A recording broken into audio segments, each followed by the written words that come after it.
Shabbat Shalom, good morning. From here in the middle of the Angeles Crest National Forest. Came up here to do some praying, a little solitude. So throughout my little talk, you're gonna hear things like that. The sound of motorcycles flying by, cars, bicyclists, and then hopefully also a little quiet in this beautiful natural spot. Give you a look here at what's happening. You can see behind me the forest.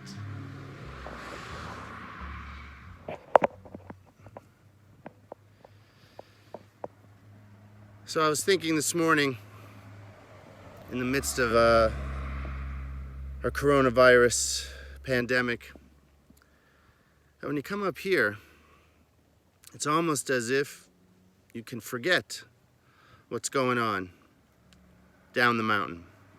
You can forget the pain, the suffering, the death that's happening all around us, the fear that as we open parts of our country again, what will that look like? What's going to happen?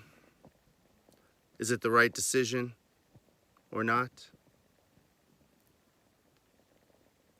But in the quiet of this space, in the quiet of the trees and the flowers, there's a reminder that when I think about God, it's the fact that there's something bigger than us. There's something more powerful, mightier, that created these mountains, that created these valleys.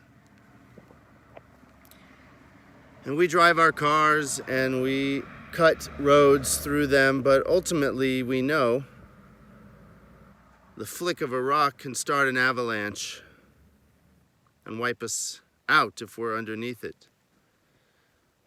The slip of a skid can send us right off this mountain in just an instant.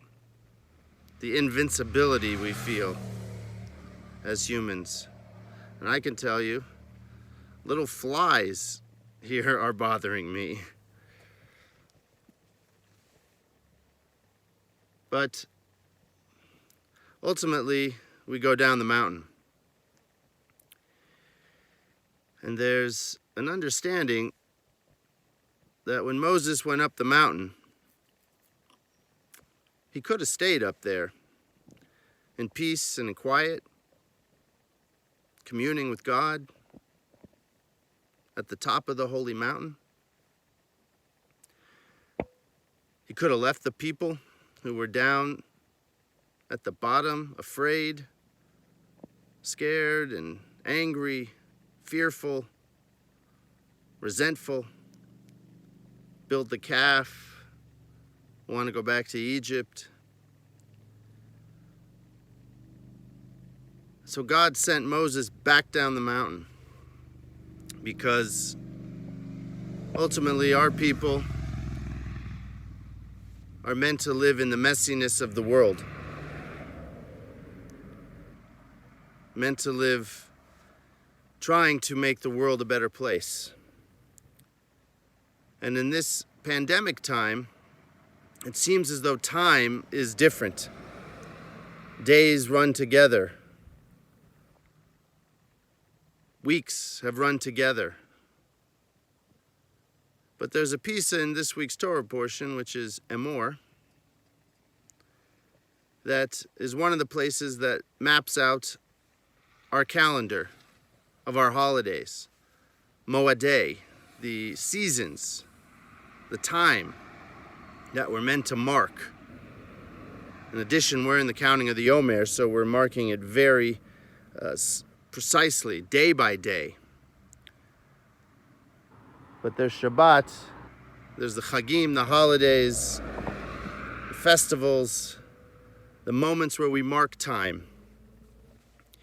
And that doesn't happen here on the mountain. You have to go back down in the messiness of the world, in the pain of the world, in the joy of the world.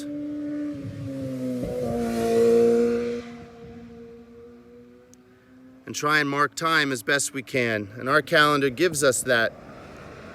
And so I invite us all, as these days run into nights and nights run into days and weeks and months, that eventually we're going to come out on the other side of this and be able to once again mark time, the Moadeh, in a more precise way. And perhaps during these challenging times, we find ways to remember that it's Shabbat, to remember that we're approaching Shavuot, the holiday of the mountain, and to remember that time is always moving forward, and so it's always important to mark it, to notice it, to celebrate it, to acknowledge it. But sometimes we need the quiet of the mountains, and then we go back down. Shabbat Shalom. Have a peaceful day.